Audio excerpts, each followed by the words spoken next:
మహాకూటమి 153 కంటే ఎక్కువ స్థానాల్లో స్పష్టమైన మెజారిటీతో వెళ్తోంది. 80 స్థానాలకు మాత్రమే పరిమితమైంది. ప్రస్తుతానికి బీజేపీ 80 స్థానాల్లో మాత్రమే లీడ్లో ఉన్న పరిస్థితి ఉంది. బీహార్లో తొలి ఫలితం కూడా విడుదలైంది. అక్కడ ఒక ఆర్జేడీ అభ్యర్థి, ఒక కాంగ్రెస్ అభ్యర్థి గెలుపొందినట్లుగా మనకి సమాచారం అందుతోంది. ఒక గంటలో ఒక క్లారిటీ వచ్చే అవకాశం ఉంది. ఇప్పటికే ఒక స్పష్టత వచ్చేసిందని చెప్పుకోవాలి. అధికారం చేపట్టే దిశగా మహాకూటమి బీహార్లో వెళ్లబోతోంది. శ్రీనివాస్ గారు, ఓటమిని ఒప్పుకోవాల్సిన పరిస్థితి.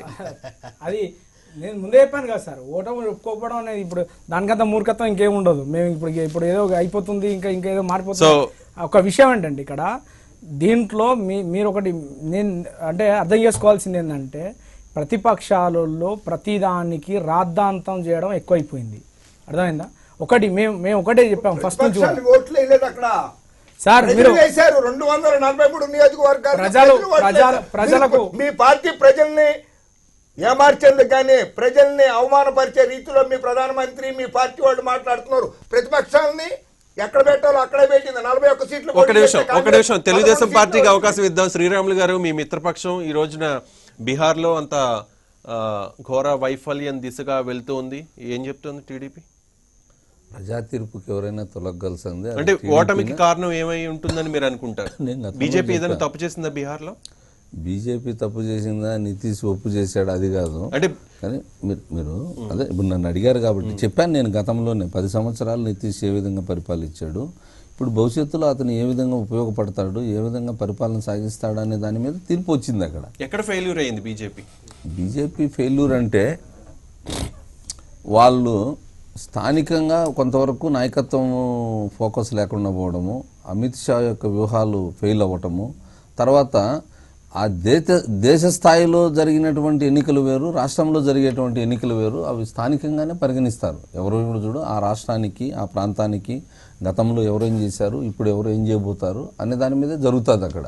కాబట్టి నితీష్ మీదనే ఫోకస్ ఉన్నింది కాబట్టి ఆయన చేశాడు కాబట్టి మళ్ళీ నితీష్కే పట్టం కట్టారు. ఇప్పుడు ఆడేమో ఒకవేళ బీజేపీ గెలిస్తే మోడీ పోరు, ఇంకెవరో వాళ్ళ వ్యక్తి రావాలి అక్కడ. కానీ ఆ స్థాయిలో అంత ఫోకస్ లేకపోవటం కూడా కారణాలు అవన్నీ ఉన్నాయి. తర్వాత కులము, మతము, ప్రాంతాలు, అక్కడ కూర్మి వర్గము, మన వచ్చేసి యాదవులు, తర్వాత మైనారిటీసు, ఇతర బీసీ వర్గాలు అంతా ఏకమైనారు. అదే ఇప్పుడు 2014లో 5 సీట్లకు పరిమితం ఎందుకు అయ్యారు?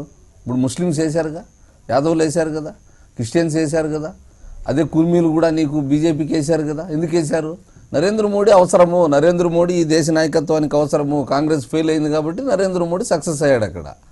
అది వేరే పరిస్థితి. నీకు 320 సీట్లు వచ్చినాయి. నువ్వు అవునన్నా కాదన్నా ఇప్పుడు మొత్తం దేశవ్యాప్తంగా కూడా ఆ రోజు గాలి వీసింది. తుడిచిపెట్టుకుపోయే కొన్ని ప్రాంతాల్లో కొన్ని పార్టీలు ఓటు శాతం కూడా తగ్గిపోయింది. కాంగ్రెస్ పరిస్థితి ఏమైంది? నితీష్ పరిస్థితి ఇప్పుడు మనం ఒకటి తీసుకుంటే, ఇప్పుడు నితీష్ ఎందుకు రాజీనామా చేశాడు? ఆ రోజు ఓటమి కోసమే కదా. నితీష్ అక్కడ ఓడిపోయినట్టే కదా. అప్పుడు 2014లో ఎందుకు ఆయనకు 4-5 సీట్లు వచ్చాయి? మనం ఏదైనా కానీ ప్రజలు తీర్పు, ఓటమి, గెలుపు సహజం. 2010లో జరిగిన బీహార్లో జరిగిన ఎన్నికల ఫలితాలతో మనం కంపేర్ చేసినప్పుడు అప్పుడు జేడీయూకి 115 సీట్లు వచ్చాయి, బీజేపీకి 91 సీట్లు వచ్చాయి. రెండింటికి కలిపి 206 సీట్లు వచ్చాయి. సో మెజారిటీతో అక్కడ అధికారంలోకి రావడం జరిగింది. కాంగ్రెస్ 4 సీట్లకే పరిమితం అవడం జరిగింది. కానీ ఇప్పుడు చూసుకుంటే కనుక కాదు, ఆడ మ్యాచింగ్ నీకు ఎట్లంటే, అంతకుముందు లల్లు ప్రసాద్ యాదవ్ మితిమీరిన అవినీతి ఏమి, కొంతవరకు చాలా వరకు జరిగినటువంటి సంఘటనలు ఏమి, అక్కడ కులాల మీద తర్వాత మతాల మీద జరిగినటువంటి దాడులు కావచ్చు, లేదంటే అభివృద్ధి కావచ్చు, అవినీతి కావచ్చు, ఇవన్నీ కూడా ప్రభావం చేసింది అక్కడ. ఆ ప్రభావంతో నితీష్ జోడీ, బీజేపీ జోడీ సక్సెస్ అయింది. అక్కడ గెలుపు ఇద్దరు సమానంగా వచ్చింది ఆ రోజు. అదే పరిణామాలు అనేటివి జరుగుతూ ఉంటాయి. ఇప్పుడు ఇది విభిన్న జాతులు, విభిన్న మతాలు, నేను చెప్పాను కదా ఇదివరకే ఏమే, ఇప్పుడు 320 సీట్లు వచ్చింది, మళ్ళీ అంతే 320 ఉంటుందని కూడా రేపు అనుకోవద్దు.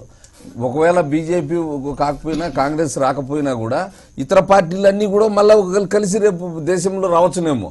ఇప్పుడు మనం చూసాం గతంలో ఏమేమి జరిగింది, భవిష్యత్తులో జరగకూడదని కూడా లేదు, మోడీకే పట్టం కడతారని లేదు. అక్కడ మళ్ళీ నితీషే నీకు, ఇప్పుడు నితీష్ అక్కడ గెలిచాడు కదా, రమేష్ బాబు గారు దేశవ్యాప్తంగా కూడా కాదు, దేశమంతా నితీష్ గాలి ఇస్తుంది అంటే ఎక్కడ సాధ్యమా? అది పోనీ శ్రీరాములు గారు, రమేష్ బాబు గారు ఇందాక చెప్పారు 31 చిన్న చిన్న పార్టీలతో కలిసి అధికారంలోకి వచ్చింది బీజేపీ అని చెప్పేసి. ఒకవేళ పూర్తి మెజారిటీ ఉన్నప్పటికీ కూడా ఎన్నికల్లో పోటీ చేసేటప్పుడు ఒక కూటమి, ఎన్డీఏ కూటమిలో మీరు కూడా ఉన్నారు. ఇటువంటి పరిస్థితుల్లో యూపీఏ ఎన్ని పార్టీలు ఓకే ఎన్ని పార్టీలు అనేది పక్కన పెడితే శ్రీరాములు గారు, ఇలాంటి సందర్భంలో 2014 ఎన్నికల 2014లో మంచి అపూర్వ విజయం తర్వాత, మొన్న ఢిల్లీ ఎన్నికలు, ఈ రోజు బీహార్ ఎన్నికల ఫలితాల తర్వాత ఇటువంటి పార్టీలన్నీ ఏం ఆలోచిస్తాయి?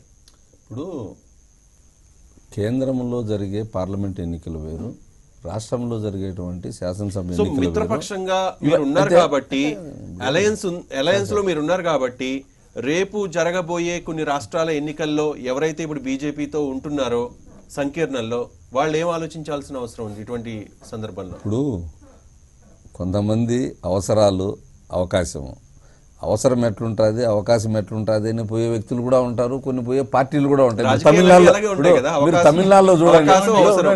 శ్రీరాములు గారి యొక్క పార్టీ కూడా అవసరాలకు పోతుంది. అవసరం అవకాశం, రాజకీయ పార్టీలన్నీ అవసరం అవకాశానికి పాస్వాన్ అనుగుణంగానే వెళ్ళే పరిస్థితి ఉంది పాస్వాన్ కదా. రమేష్ గారికి కూడా బాగా తెలుసు. ఇప్పుడు వారు 96 నుంచి ఇప్పటి వరకు కూడా కేంద్ర మంత్రిగానే ఉన్నారు. 96 నుంచి ఇప్పటి వరకు కూడా కేంద్ర మంత్రిగా ఉన్నాడు. అన్ని అంటే ఎన్ని పార్టీలతో పోయాడండి? ఇప్పుడు బీజేపీ పంచం చేరాడు, అంతకుముందు ఎవరితో ఉన్నారు? నేను ఇప్పుడు ఆయన వ్యక్తిగతంగా ఆయన అంటే కాదు. అనలేదు. Scoundrel last result is politics అని రాశారు కదా మా అంటే దానికి కాదు, నేనేమన్నా అవసరాలు అదే కాదు, నేను ఎగ్జాంపుల్ చెప్తున్నాను నేను సార్. ఎగ్జాంపుల్ టార్గెట్ అవకాశము చేయట్లేదు, మనిషిని టార్గెట్ నేను చేయట్లేదు. అట్లా కాదు, అది నేను చేయలేదు నేను వ్యక్తిగతంగా. ఇప్పుడు- స్కౌండ్రల్స్ లాస్ట్ రిజల్ట్ ఇస్ ఉండాలి మనం అంత అది వద్దు. ఎందుకంటే అవకాశము, అవసరం ఇక్కడ ఎట్లుంటాయంటే రాజకీయాల్లో అవకాశవాదము, అవసరవాదము. ఇప్పుడు ఇక్కడ టీఆర్ఎస్ ఎందుకు ఆ విధంగా వ్యవహరిస్తూ ఉంది? ఇచ్చింది కాంగ్రెస్ కదా. ఇక్కడ మనం అట్లా తీసుకుంటే, దేశం ముఖ చిత్రం తీసుకుంటే రాజకీయాల్లో ఇప్పుడు పంజాబ్లో అకాలీదళ్లతో కలిసి జట్టు కట్టారు, ఇప్పుడు వాళ్ళే విమర్శిస్తూ ఉన్నారు. శివసేనతో ఇప్పుడు అక్కడ జట్టు కట్టి పరిపాలన సాగిస్తూ ఉన్నారు మహారాష్ట్రలో. ఇప్పుడు శివసేన మొట్టమొదటి శత్రువులాగా విమర్శిస్తూ ఉంది ఈరోజు. దాన్ని ఏమనాలి మనము? కాబట్టి వాళ్ళ ప్రాంతాలు, వాళ్ళ పార్టీ, వాళ్ళ అభివృద్ధి, వాళ్ళ అధికారము, వాళ్ళకు అవకాశము, ఇవన్నీ కూడా వస్తూ ఉంటాయి దేశంలో. అంటే ఇప్పుడు ఈ ఎన్నికల ఫలితాలను చూసిన తర్వాత